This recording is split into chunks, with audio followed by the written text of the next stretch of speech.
Friends, welcome back to Jaya svantaillu అండి. ఈరోజు cauliflower beans పిక్కలు అంటాం కదా, అవి వండుకుంటున్నాం అండి. గ్రేవీ ఎగిరేస్తున్నాను రెండు కలిపి. మనం కాలీఫ్లవర్కి వేడి నీళ్ళు పెట్టామండి, మనం వేసుకుందాం. కొద్దిగా వేడి నీళ్ళలో కడిగితే మంచిగా ఉంటుంది. మనం వేడి నీళ్ళు వేసాం కదండి, ఇలా కడిగేసి తీసుకొని పక్కన పెట్టుకోవాలి.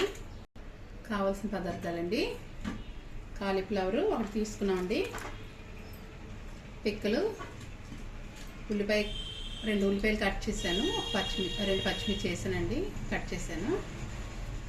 సాల్ట్ ఒక స్పూన్నర, అల్లం వెల్లుల్లి పేస్ట్ ఒక అర స్పూన్ అండి, 1/2 స్పూన్ పసుపు, 3 స్పూన్లు కారం, కొత్తిమీర అండి, టమాటా ఇలాగా జ్యూస్ చేసి ఉంచానండి. ఇలాగా ఒక 3 టమాటా అండి.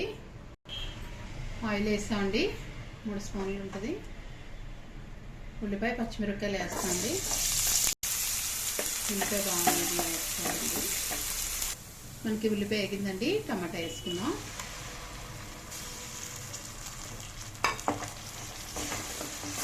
టమాటా ఎగిందండి, అల్లం వెల్లుల్లి పేస్ట్ వేసుకుంటున్నాం. మనకి అల్లం వెల్లుల్లి పేస్ట్ టమాటా ఎగిపోయింది కదండి, ఫస్ట్ వేస్తున్నాను. కారం కూడా వేసుకుంటున్నామండి, ఇది వేద్దాం. కొత్తిమీర కూడా వేసుకుంటున్నాం అండి, సాల్ట్ కూడా వేసుకుంటున్నాం.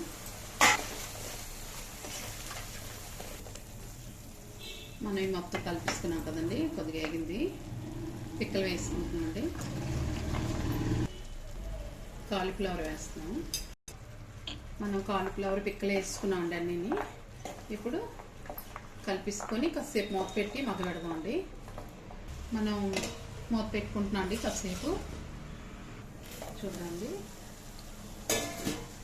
మనకి ఇలా అయింది కదా. ఇప్పుడు వాటర్ వేసుకున్నాం అండి, నీళ్ళు వేస్తున్నాం అండి మన గ్రేవీకి సరిపడా.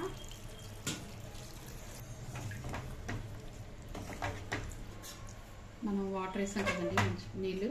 ఇప్పుడు మనం మూత పెట్టుకుందాం, కాసేపు ఉడికిద్దాం. చూద్దామండి, మనకి ఇలా అయింది కదండి. ఇప్పుడు మీడియంలో పెట్టుకొని కాసేపు మనం ఉడకనివ్వాలండి. పిక్కలు అవి బాగా ఉడుకుతాయి.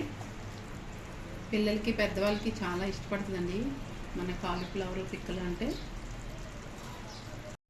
మీడియంలో పెట్టి మూత పెడుతున్నాం అండి. చూద్దామండి, మనకి అయిపోయిందండి కర్రీ. చూసారా, మనకి గ్రేవీగా ఎంత బాగా వచ్చిందో. కొత్తిమీర వేసుకుందామండి.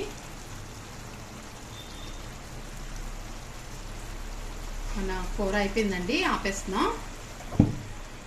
ఎలా ఉందో కామెంట్స్ పెట్టండి. నచ్చితే లైక్ చేయండి, షేర్ చేయండి, సబ్స్క్రైబ్ చేయండి. బాయ్ ఫ్రెండ్స్, నెక్స్ట్ వీడియో కలుద్దాం అండి.